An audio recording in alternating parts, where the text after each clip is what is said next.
नमस्कार, मेरा नाम Samriddhi Shanti Shetty, BSc first year वॉचन कॉलेज की छात्रा आपके समक्ष एक महत्वपूर्ण विषय प्रस्तुत कर रही हूँ। ये देश महर्षि गौतम का है, कणाद का है, पाणिनि का है, पतंजलि का है, सुश्रुत का है। ये देश दयानंद सरस्वती का है, ये स्वामी श्रद्धानंद का देश है। अरे जब दुनिया को इन अक्षर तक ज्ञान नहीं था तब हमने चार वेदों की रचनाएं की थी, लेकिन हमारे साथ समस्या ये है कि हमने कभी उन शास्त्रों को पढ़ा ही नहीं, उनको समझा ही नहीं। आज भी अगर आप देखें तो उन शास्त्रों में, उनके शास्त्रों के कण कण में विज्ञान है, लेकिन लोगों को इसका प्रमाण चाहिए।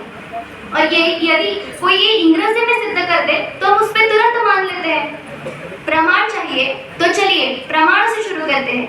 सबसे पहली बात तो हमें हिंता बोध से आना पड़ेगा। हिंता इस बात की कि जो सारे वैज्ञानिक खोज है वो पश्चिमी देशों ने किए हैं। अगर आपसे पूछे कि ग्रहों की खोज किसने की तो आप कहोगे the Kepler's law of planetary motion, तो इन्होंने ग्रहों की खोज किया। और हम जो हजारों वर्षों से शास्त्रों में पढ़ते आ रहे हैं, ब्रह्मा मुरारी त्रिपुरंतकारी भानु शशि भूमि सुतो बहुश्च गुरुश्च शुक्र शनि राहु केतव सर्वे ग्रह शांतिकरा भवन्तु, ये जो 9 ग्रह शांति है ये क्या है? केपलर के आने से हजारों वर्ष पहले ऋषियों ने इसका प्रमाण वेदों में पहले से ही दिया गया है। दूसरा, father of mental health Benjamin rush को कहा गया है। मेंटल हेल्थ ये शब्द ही इन्होंने दिया है, लेकिन हजारों वर्षों से शास्त्रों में जो मानसिक स्वास्थ्य के बारे में बताया गया है, मैं आपसे पूछती हूँ कि भगवत गीता में श्री कृष्ण अर्जुन के साथ कुरुक्षेत्र में जो करते हैं वो क्या है? क्या वो काउंसलिंग नहीं था?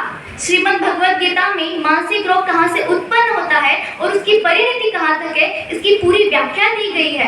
ध्यायतो विषयानि पुंसः संगस्तेषु पजायते संगत संजायते कामा कामा क्रोध विजायते, यानी कि विषय के चिंतन से मानसिक रोग उत्पन्न होता है और मनुष्य के पतन तक ले जाता है। महर्षि विशिष्ट योग विशिष्ट में आदि और व्याधि का वर्णन करते हैं। आदि जो मानसिक रोग है और व्याधि जो शारीरिक रोग है।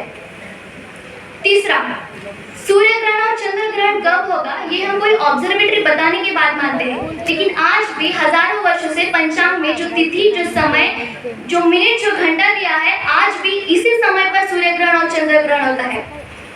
चौथा, फ्रांस के एक वैज्ञानिक ट्रेले भारत आकर हवन पे रिसर्च करते हैं।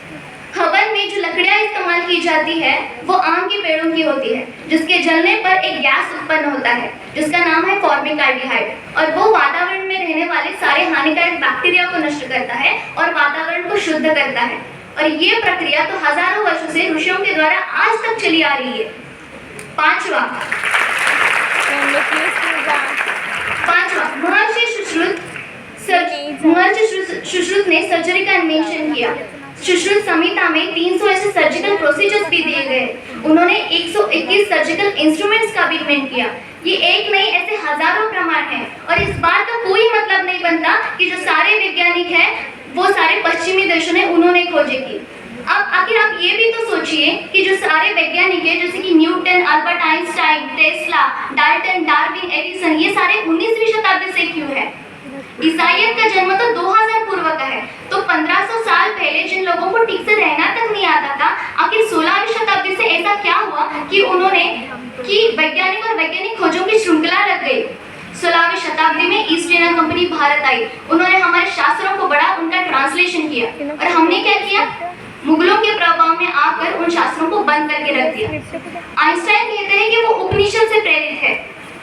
टेस्ला स्वामी विवेकानंद से मिलते हैं और कहते हैं कि वो वेदांत दर्शन से प्रभावित है। जिस वैज्ञानिक ने परमाणु बम का खोज किया वो श्रीमद् भगवत गीता का श्लोक कोट करते हैं। तो लोग पूछते हैं कि आपके पास इतना सारा ज्ञान था तो आपने खोज क्यों नहीं की? यही तो मैं भी पूछ रही हूँ कि हमने ये खोजें क्यों नहीं की? क्योंकि हमारे पास वैज्ञानिक दृष्टिकोण की कमी थी।